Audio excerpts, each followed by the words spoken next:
Ya gini, karena untuk penutupan sendiri, selama ini nggak ada, pemerintah belum ada pendekatan atau kesepakatan di antara kami pengelola.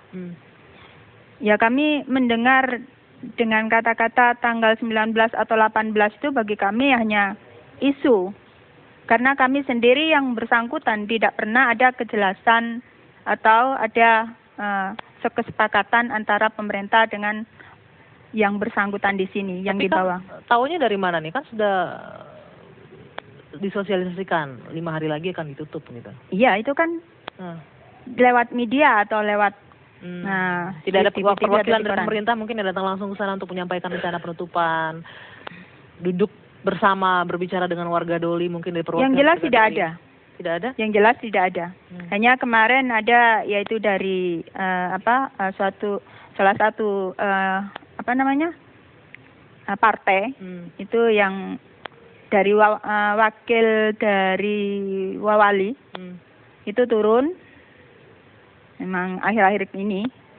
Tapi bagi kami vonis yang dijatuhkan oleh pemerintah itu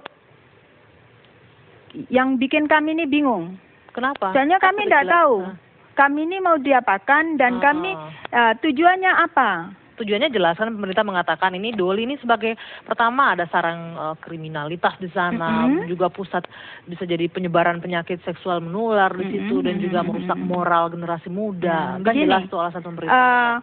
Kalau pemerintah bicara begitu untuk penularan penyakit, justru nanti kalau ditutup inilah, ini kan sudah ada wadah sebenarnya kalau untuk menurut pandangan kami ya, Doli lokalisasi yang udah maksudnya bertempat ya, yang jelas itu sebagai wadah sampah, ibaratkan sampah kota.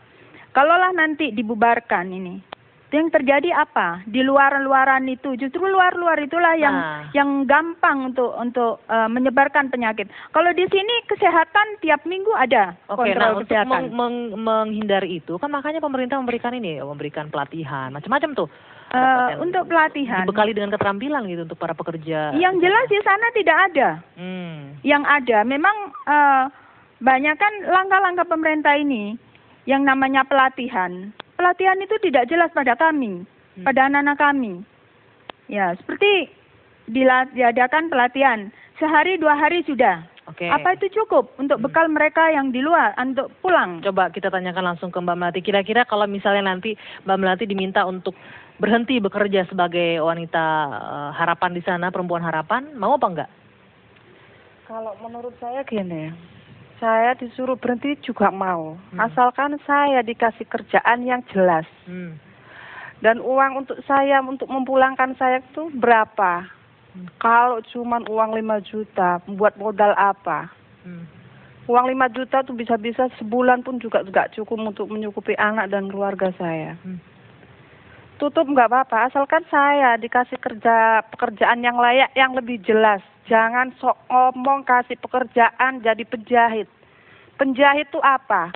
Iya kalau orang berpendidikan tinggi, kalau berpendidikan kayak saya, terus kalau saya disuruh jadi penjahit itu belajarnya 1 bulan, 2 bulan belum tentu bisa, Mbak. Tapi kan ada banyak nih Mbak Melati, keterampilan lain yang akan diajarkan begitu. Gimana, mau nggak untuk belajar yang lain? Kalau saya dengar sih keterampilan cuma jadi penjahit. Cuman itu. Tapi Mbak sendiri atau teman-teman di sana yang lain bersedia untuk berhenti kerja seperti ini? Enggak kerja ada, yang lain? menolak semua. Menolak? Iya. Nggak mau diberikan misalnya kesempatan untuk bekerja yang lebih baik dari ini gitu? Enggak mau. Dia ya mau juga sih. Mau ditutup nggak apa-apa, asalkan nggak mau. Nggak mau? Iya. Kenapa nggak mau? Asalkan Kan dikasih pekerjaan yang lebih baik nih. Ya asalkan pekerjaan tuh apa? Kasih tahu dulu, pekerjaannya yang jelas dulu. Atau ditunjukin dulu di mana tempatnya, ini tempat kerja kamu. Itu kan lebih bagus. Kalau belum tahu tempat kerjanya ya percuma ngomong aku juga mau tol ditutup, nggak apa-apa, percuma Mbak. Nah Mbak Lina, ini kan tidak hanya pekerja atau perempuan harapannya saja ya yang akan diberikan dibekali keterampilan dan juga dana begitu, untuk pengelolanya juga akan diberikan. Gimana kira-kira, mau nggak Mbak mengganti usaha menjadi ke yang lebih baik, mungkin yang lebih Setiap halal? orang saya rasa tidak ada yang namanya ini kan suatu pekerjaan yang apalagi kita kami di sini kebanyakan ya juga orang dari orang Muslim ya. Ya tentunya kami ini juga ngerasa siapa yang tidak mau kehidupan itu manusia itu ya, lebih baik. Yang lebih baik lah, yang sesuai dengan jalan agama, misalnya asalkan Anda Muslim. Ya itu tadi bagi kami tolong. Oke. Nah itu tadi dijelaskan programnya apa. Nah, di situ itu mau digimanakan, kami itu mau diapakan. Kami selama ini tidak ada pembicaraan yang konkret, yang jelas, nah, itu tidak ada pembicaraan konkret ya. Nanti kita juga akan memberikan kesempatan untuk berbincang langsung dengan Wakil Gubernur Jawa Timur. Tapi nanti kami juga akan menghadirkan ini di lokalisasi Doli itu, bisa tidak hanya pekerja seks komersial atau wanita perempuan harapan saja dari sana, banyak juga yang protes para pekerja lain, ada PKL, ada buruh cuci dan lain-lain. Kami akan mengundang front pekerja lokalisasi, ada Mas Pokemon untuk bergabung di meja bundar. Perbincangan ini akan kami lanjutkan usai jeda saat lagi. Silakan Mas, selamat malam. Iya.